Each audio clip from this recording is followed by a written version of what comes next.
बिस्मिल्लाहिर्रहमानिर्रहीम। अस्सलाम वालेकुम। जैसा कि बेटा आप लोगों को पता है कि बेंजीन हमारा टॉपिक चल रहा था और इस बेंजीन के अंदर हम लोगों ने ऑलमोस्ट तकरीबन सारे ही टॉपिक कर लिए हैं। हम लोगों ने हाइड्रोजनेशन के बाद, अल्काइलेशन के बाद, एडिशन ऑफ बेंजीन के अंदर हमने ऑक्सीडेशन भी हमने कर लिया था। ठीक है। अच्छा जी, इसके बाद हमारे पास जो है वो एक टॉपिक आता है, वो है मोनो सब्स्टिट्यूशन रिएक्शन। ठीक है, ये हमारा समझने लास्ट टॉपिक है। इस टॉपिक के बाद ये चैप्टर भी कंप्लीट हो जाएगा और हमारा जो है वो बेंजीन का टॉपिक भी कंप्लीट हो जाएगा। तो टॉपिक है मोनो सब्स्टिट्यूशन रिएक्शन। अब मोनो सब्स्टिट्यूशन रिएक्शन जो है वो, इसमें हमें सबसे पहले जो चीज़ चेक करना पड़ती है वो है पोजीशन ऑफ बेंजीन। ठीक है, पोजीशन ऑफ बेंजीन में हमारे पास एक डायग्राम बनती है। ये बेंजीन की एक डायग्राम बना रहा हूं मैं।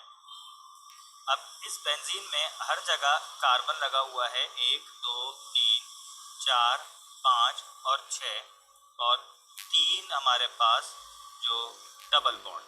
ठीक है, ये जो कार्बन है ये कार्बन कहलाएगा फर्स्ट पोजीशन वाला, ये सेकंड पोजीशन वाला, ये थर्ड, ये फोर्थ, ये 5 और ये 6।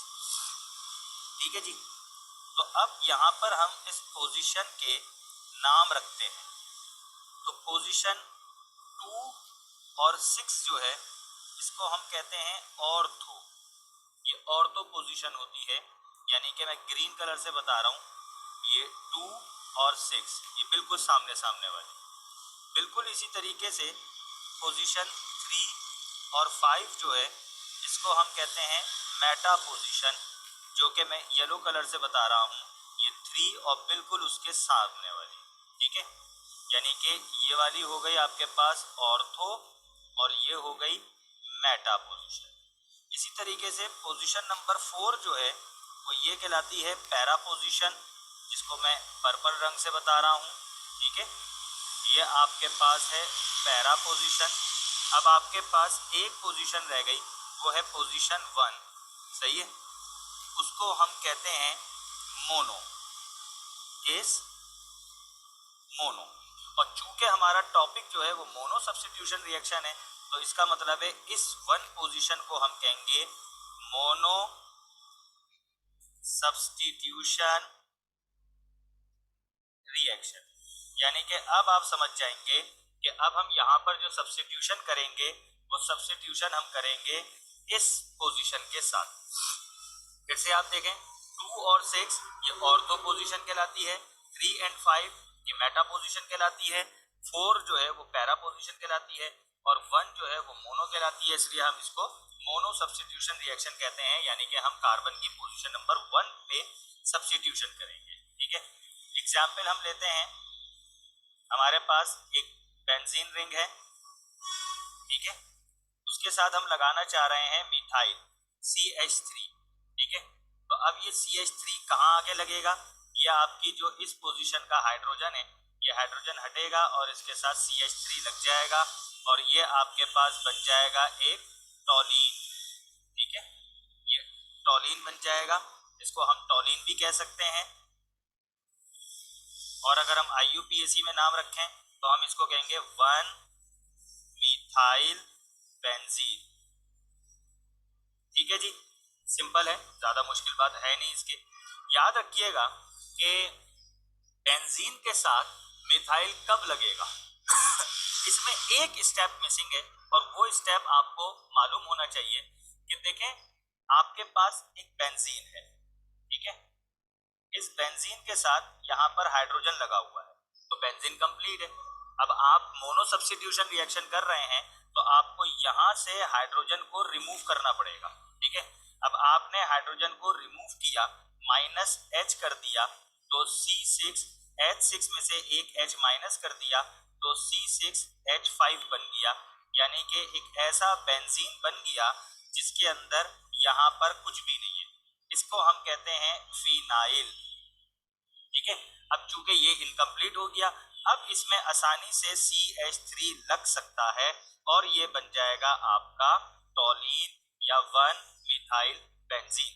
ठीक है, याद रखिएगा कि मोनो सब्स्टिट्यूशन जो है वो होती है जब आपका एक हाइड्रोजन रिप्लेस होगा, तो सबसे पहले एक हाइड्रोजन रिमूव होगा और फिनाइल बनेगा, और जब फिनाइल बन जाएगा तो ये भी एक अल्काइल रेडिकल बन गया। तो अब यहाँ पर कोई सा भी अल्काइल रेडिकल हो, कोई सा भी फंक्शनल ग्रुप हो, वो इस जगह, इस एम्प्टी जगह पर अटैच हो सकता है। इसका मतलब ये है कि अगर आप मोनो सब्स्टिट्यूशन रिएक्शन करेंगे तो मोनो सब्स्टिट्यूशन रिएक्शन से पहले आपको फर्स्ट पोजीशन पे हाइड्रोजन को हटाना है, बेंजीन को पहले फिनाइल बनाना है, फिर उसमें आप जो चाहे ऐड कर सकते हैं और उसको हम जो है वो मोनो सब्स्टिट्यूशन रिएक्शन कहते हैं। जिस तरह आपने टॉलीन बनाया, ये टॉलीन बेसिकली इसका मॉलिक्यूलर फॉर्मूला बनेगा C6H5CH3, जिसको आप टॉलीन कहते हैं। ठीक है, ये तो हो गई आपकी मोनो सब्स्टिट्यूशन रिएक्शन। अब हमारे पास एक दूसरा टॉपिक आता है डाई सब्स्टिट्यूशन रिएक्शन। मोनो का मतलब होता है 1 और कार्बन की 1 पोजीशन से आपने हाइड्रोजन हटाया था। अब डाई सब्स्टिट्यूशन रिएक्शन का मतलब है कि 2 सब्स्टिट्यूशन होंगी। ठीक है, ये मैं रिएक्शन लिख देता हूं। इसका मतलब है कि यहां पर 2 सब्स्टिट्यूशन होगी। ठीक है, अब डाई सब्स्टिट्यूशन तब होती है कि सबसे पहले मोनो होगी और फिर उसके बाद डाई होगी, यानी कि पहले एक कार्बन में से हाइड्रोजन रिप्लेस होके कोई अल्काइल रेडिकल या फंक्शनल ग्रुप लगेगा, फिर दूसरे कार्बन में से हाइड्रोजन हटके उसकी जगह कोई और लगेगा, तो इसको हम कहते हैं डाई सब्स्टिट्यूशन रिएक्शन। तो इसलिए हम एक पॉइंट यहां पर लाजमी डिस्कस करते हैं कि it always occurs after mono substitution reaction. लाजिम सी बात है, डाई सब्स्टिट्यूशन रिएक्शन होगा ही तब जब आपका मोनो सब्स्टिट्यूशन रिएक्शन हो चुका हो। अगर आपका मोनो नहीं हुआ हुआ तो डाई कैसे होगा? ये तो वही वाली बात है कि आप दूसरा रुपया तब खर्च करोगे जब आप पहला रुपया खर्च कर चुके हो। ठीक है जी, तो अब हम इसको जरा इस तरीके से देखते हैं कि यहां पर जो है इन IUPAC system position of carbon is necessary to decide। अब जब हम नाम रखते हैं ना तो पोजीशन ऑफ कार्बन जो है वो बहुत जरूरी है डिसाइड करने के लिए। ठीक है, अब हम एक एग्जांपल लेते हैं। सपोज करें ये आपका एक बेंजीन है। ठीक है, और इस बेंजीन के अंदर यहाँ पर NO2 लगा हुआ है और यहाँ पर CH3 लगा हुआ है। अब ये आपकी उसूलन तो हम देखते हैं तो बेंजीन के अंदर हम इसको 1, इसको 2, इसको 3, इसको 4, इसको 5, इसको 6 कहते हैं। ठीक है लेकिन जब हमारे पास डाई सब्स्टिट्यूशन रिएक्शन होगा तो हम कार्बन की नंबरिंग कहां से शुरू करेंगे? याद रखिएगा कि हम कार्बन की नंबरिंग जो है वो शुरू करेंगे हमारे पास जहां से अल्काइल के अलावा ग्रुप होगा। जैसे मिसाल देते हैं, अगर हमारे पास CHOO लगा हुआ है या CHO2 लगा हुआ है या हमारे पास NO2 लगा हुआ है या हमारे पास अल्काइल है, तो ऐसी सूरत में हम अगर CHOO लगा है तो हम नंबर यहां से शुरू करेंगे। अब इस सिचुएशन में हमारे पास ये 2 लगे हुए तो हम नंबर यहां से शुरू करेंगे, अल्काइल 2 कहलाएगा, यानी कि ये हो जाएगा कार्बन 1, ये हो जाएगा कार्बन 2, ये 3, ये 4, ये 5। अब नाम इसका क्या बनेगा? IUPAC में हम पहले अल्काइल रेडिकल लगाते हैं तो 2 मिथाइल 1 नाइट्रो बेंजीन। ठीक है, ये इसका नाम बनेगा। अब हम इसी तरीके से जो है वो एक एग्जाम्पल और दे देते हैं। एग्जाम्पल है, सपोज करें हमारे पास एक बेंजीन रिंग है और इस बेंजीन रिंग के अंदर क्लोरीन लगा हुआ है और इधर ब्रोमीन लगा हुआ है।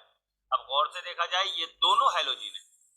अब जब दोनों हैलोजिन है तो इन दोनों हैलोजिन में एक ब्रोमीन है और एक क्लोरीन है। अब अल्फाबेटिकल ऑर्डर में ये पहले आ रहा है, ए बी सी में ए बी पहले आता है, सी बाद में आता है। तो हम यहाँ से नंबरिंग शुरू करेंगे 1 2 3 4 5 6। तो नाम बनेगा इसका 1 ब्रोमो 2 क्लोरो बेंजीन। ठीक है,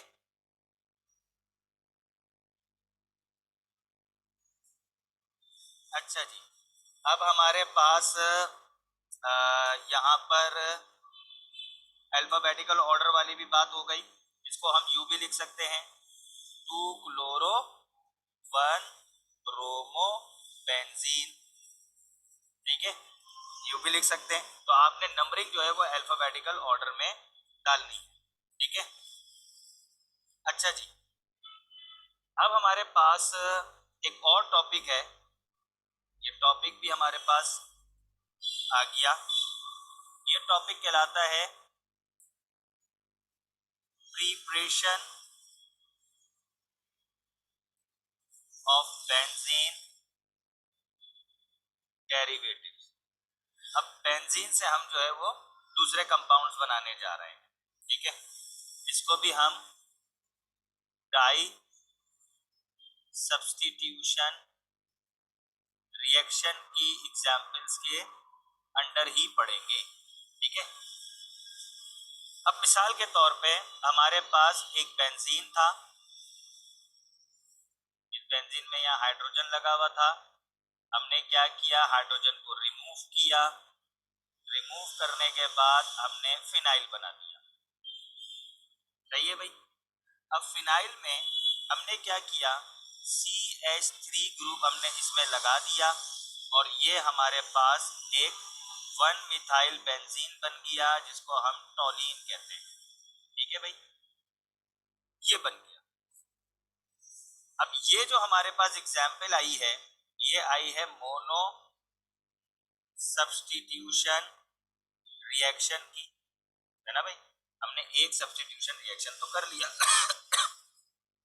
अब हम यहाँ पर क्या करने जा रहे हैं, डाई सब्स्टिट्यूशन रिएक्शन करने जा रहे हैं।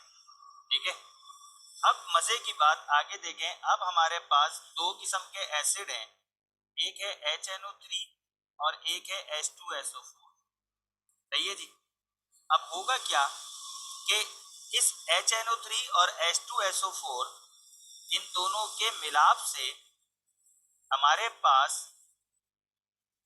NO2 मिल जाएगा, जो कि हमारे पास स्ट्रॉन्ग इलेक्ट्रोफाइल है। अब ये NO2 इसके साथ आके अटैच होगा और डाई सब्स्टिट्यूशन रिएक्शन बनाएगा। ठीक है, यहाँ पर CH3 लगा हुआ था।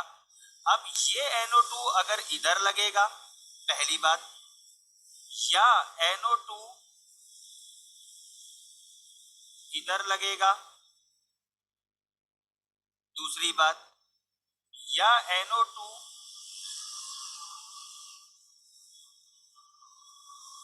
इधर लगेगा, तीसरी बात। ये तीन बातें हो गई। इन तीनों बातों पे क्या होगा कि NO2 अपनी पोजीशन शिफ्ट कर रहा है। ठीक है, यानी कि क्या हो रहा है, हमारे पास पोजीशन शिफ्ट कर रहा है NO2। तो ऐसी सूरत के अंदर क्या होगा हमारे पास कि जो नाम होगा वो नाम होगा हमारा बिल्कुल अलग हो जाएगा। ठीक है, हमारे पास जो नाम होगा वो अलग हो जाएगा। मिसाल के तौर पे कि यहाँ पर जो पोजीशन होगी, ये पोजीशन कहलाएगी हमारे पास, हम इससे पहले पढ़ चुके हैं, ये पोजीशन कहलाएगी पैरा पोजीशन, ये पोजीशन कहलाएगी हमारे पास मेटा पोजीशन, और ये पोजीशन कहलाएगी हमारे पास पैरा पोजीशन। ठीक है जी। अच्छा, अब मजे की बात ये है कि ये रिएक्शन आएगा कैसे। मैं ये कहता हूं कि हमारे पास जो ज्यादातर चांसेस होते हैं, वो हमारे पास ज्यादातर चांसेस यही होते हैं कि 53% चांसेस होते हैं कि हमारे पास NO2 जो है वो इस पोजीशन पर लगता है, यानी कि हमारे पास सेकंड पोजीशन पर लगता है। और इस सेकंड पोजीशन को हमने क्या नाम दिया था, ऊपर हमने ऑर्थो पोजीशन कहा था। ठीक है, यानी कि ये वाली जो पोजीशन है ये हमारी ऑर्थो पोजीशन है, हमारे पास 53 चांसेस होते हैं कि ऑर्थो पोजीशन पर आए, और बाकी हमारे पास रेस्ट 47% चांसेस होते हैं कि ये जो है वो नंबर 4 पोजीशन पर आए, और नंबर 4 पोजीशन को हमने कहा था पैरा पोजीशन। ठीक है, यानी कि पैरा पोजीशन या ऑर्थो पोजीशन। अब सवाल ये पैदा होता है कि ये किस तरह आते हैं। देखिए जी, अब जरा इसको डिटेल में समझते हैं। ये हमारे पास एक टॉलीन है, इस टॉलीन में हमारे पास 3 डबल बॉन्ड लगे हुए हैं, और अब हमने यहाँ पर HNO3 और H2SO4 की मदद से हमने एक स्ट्रॉन्ग इलेक्ट्रोफाइल निकाल लिया NO2+। अब जब ये NO2+ लगेगा तो अब होगा क्या, ये NO2+ जो है वो इस पोजीशन पर जाकर लगेगा, जिसको हम जो है वो ऑर्थो पोजीशन कहते हैं। जब ये NO2 इस पोजीशन पर जाकर लगेगा तो अल्टीमेटली यहाँ पर तो एक हाइड्रोजन पहले से था, तो यहाँ का डबल बॉन्ड आपका टूट जाएगा और यहाँ पर एक लोन पेयर जनरेट हो जाएगा। ठीक है, अब ये जो लोन पेयर होगा ये शिफ्ट होगा टू नेक्स्ट कार्बन की तरफ शिफ्ट हो जाएगा। अब उसके बाद यहां से क्या होगा कि ये जो आपका बेंजीन है NO2 अब नीचे की तरफ जाएगा, CH3 यहां पर है। अब जब NO2 यहां जाएगा तो लोन पेयर इधर जनरेट हो जाएगा और डबल बॉन्ड ऊपर ऑल्टरनेट पोजीशन पर आ जाएंगे। लोन पेयर शिफ्ट हो गया और जो है वो डबल बॉन्ड आगे बन गया। ठीक है, ये फिनोमिना होता रहेगा और डबल बॉन्ड बनता रहेगा। तो इस तरीके से आपके पास जो है वो लोन पेयर अल्टीमेटली तौर पर यहां शिफ्ट हो जाएगा, और इस तरह आपके पास 3 डबल बॉन्ड लग जाएंगे, NO2 यहां शिफ्ट हो जाएगा। सही है, और ये बन जाएगी ऑर्थो पोजीशन। इसी तरीके से अगर NO2 नीचे रहेगा तो वो बनेगी पैरा पोजीशन, जिसके 47% चांस है, और अगर ऊपर बनेगी तो इसके चांसेस होंगे आपके पास 53%। ठीक है, तो यानी कि HNO3 और H2SO4 ने NO2 जनरेट किया जो कि एक इलेक्ट्रोफाइल था। ये इलेक्ट्रोफाइल जो है वो हाइड्रोजन की जगह आके लगेगा, NO2 बनेगा और नीचे एक लोन पेयर शिफ्ट हो जाएगा, यानी कि वहां का डबल बॉन्ड टूट जाएगा। अब जब वो लोन पेयर नीचे शिफ्ट होगा तो एक डबल बॉन्ड बनाएगा, फिर आगे शिफ्ट होगा डबल बॉन्ड बनाएगा। सही है, इस तरीके से। और जब हाइड्रोजन रिमूव हो जाएगा वहां का तो फिर वहां का डबल बॉन्ड मेंटेन हो जाएगा और आखिर में आपके पास 3 डबल बॉन्ड आ जाएंगे, और इस तरह आपके पास जो है वो डाई सब्स्टिट्यूशन रिएक्शन हो जाएगा। और ये डिपेंड करता है कौन सी पोजीशन पे आके लगता है। मोस्टली चांसेस ये होते हैं कि ये जो है वो ऑर्थो पोजीशन पे लगे, इसलिए हम इसको कहेंगे, इसका हम नाम रखते हैं ऑर्थो नाइट्रो बेंजीन। सही है, तो ये हमारा जो है वो नाम बनता है और ऑर्थो नाइट्रो बेंजीन बन जाता है हमारा, कि भाई ऑर्थो पोजीशन के अंदर जो है वो ये नाइट्रो बेंजीन लगा हुआ है।